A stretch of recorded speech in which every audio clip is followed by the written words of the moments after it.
എല്ലാവർക്കും ആദ്യം പൂരാശംസകൾ തരികയാണ്. ഭഗവതിയുടെ നടയിൽ ആദ്യമായിട്ട് ഇപ്പോൾ കൊടിയേറ്റം കഴിഞ്ഞു.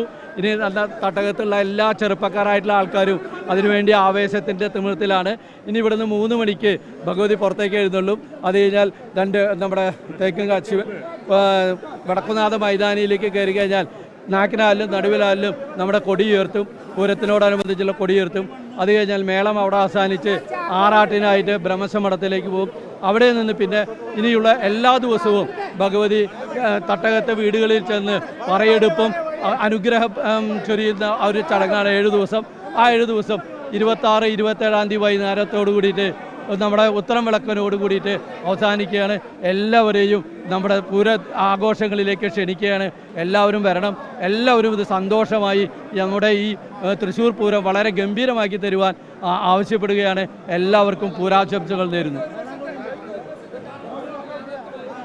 ഇന്ന് തേച്ചക്കാരാണ് കൊടിയേറ്റത്. ഇനി ഇവിടുന്ന് നമ്മുടെ തിരുവമ്പാടിയുടെ ചന്ദ്രശേഖരൻ കേരളത്തിലെ അഷ്ടമുദ്ര ആനയുടെ പുറത്ത് ഇവിടുന്ന് ഭഗവതി 3:30 മണിക്ക് പുറത്തേക്ക് എഴുന്നള്ളിക്കും. പുറത്തേക്ക് കടന്നു കഴിഞ്ഞാൽ നായക്കനാൽ എത്തി കഴിഞ്ഞാൽ നായക്കനാൽ കൊടികയറും ആദ്യം. അത് കഴിഞ്ഞാൽ നടുവിലാൽ കൊടികയറും. അത് കഴിഞ്ഞാൽ ഞങ്ങളുടെ ചെറിയൊരു വെടിക്കെട്ടുണ്ട്. അത് കഴിഞ്ഞാൽ ദേവി ആറാട്ടിന് നടുവിൽ മഠത്തിലേക്ക് പുറപ്പെടും.